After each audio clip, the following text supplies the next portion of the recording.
Кийинки мезгилдердеги жаратылыш кырсыктарынын пайда болуп турушунан улам жашоочулар өз үйлөрүн же болбосо социалдык объекттер ишкана имараттарын мамлекеттик камсыздандырууга берип жатышына себеп болууда.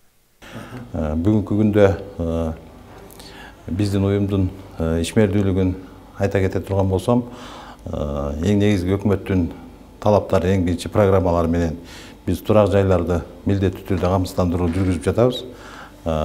Андан сырткары мамлекет өкмөттүн министрлер кабинетинин тапшырмасына ылайык ар бир жергиликтүү айыл өкмөт жана рай администрация деген ыйгарым өкүлчүлүгүнүн баарын биргеликте ушул мамлекеттик ишканаларды жана объектилерин, социалдык объектилердин баарын камсыздандыруу жүргүзүлө баштады быйылдан баштап.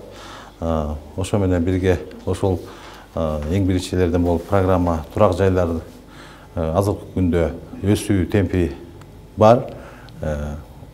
Ошондой эле ушул эле жылдын башында өкмөттүн ушул тапшырмасына ылайык ар бир аймактар социалдык объектилерди камсыздандырып келишкен. Мындан 2 ай мурда Жетөгүз айылындагы Данеке Иманов атындагы жалпы орто мектебинин чатырын уюлган катуу шамал учуруп кеткен эле. Ошондон бир жума мурда эле мектеп имараты мамлекеттик камсыздандырууга коюлган. Эми анча көп убакыт өтпөй эле мектептин чатырын калыбына келтирүү үчүн мамлекеттик камсыздандыруу уюму 1.858.990 сом төлөп берди. Анын сертификатын Кыргыз Республикасынын президентинин Ысык-Көл облусундагы ыйгарым укуктуу өкүлү Ильяс Иманбетов Жетөгүз айыл аймагынын башчысына тапшырды.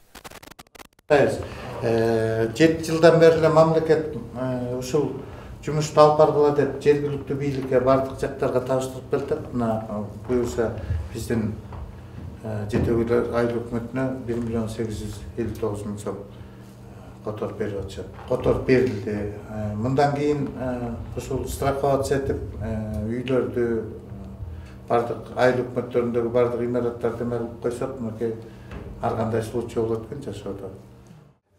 Биздин ушу Жетөгүз айыл аймагындагы Данеке Иманов орто мектебинин чатырын ушул жылы 5-июль күнү катуу шамалдын кесепетинен учуруп кеткен. Анан биз ушул быйылкы жылдын камсыздандыруусун мындан 2 жума мурун эле камсыздандырганбыз. Анан ошо чатыры учуп кеткен мезгилде биз камсыздандырып калган себептен бүгүнкү күнү мына президенттин Ысык-Көл областындагы ыйгарым укуктуу өкүлүнүн колунан сертификат алып отурабыз. Муну болсо мына мамлекеттик камсыздандыруу уюму берип атат.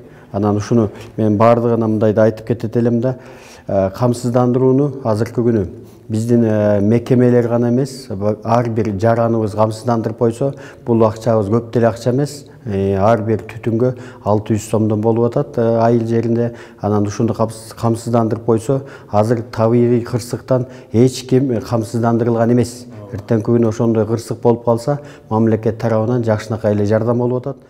Негизден жаратылыш кырсыктардан сактануу менен катар ар бир турак жай ээлери өз имарат үйлөрүн камсыздандыруу иштерине маани берүүсүнө ар түрдүү жаратылыш кырсыктары себеп болоорун түшүндүрүү зарыл экендиги белгиленди. Туратбек Рахманов, Алтынбек Исаев, Мадина Бакирова, Ысык-Көл маалымат кызматы үчүн.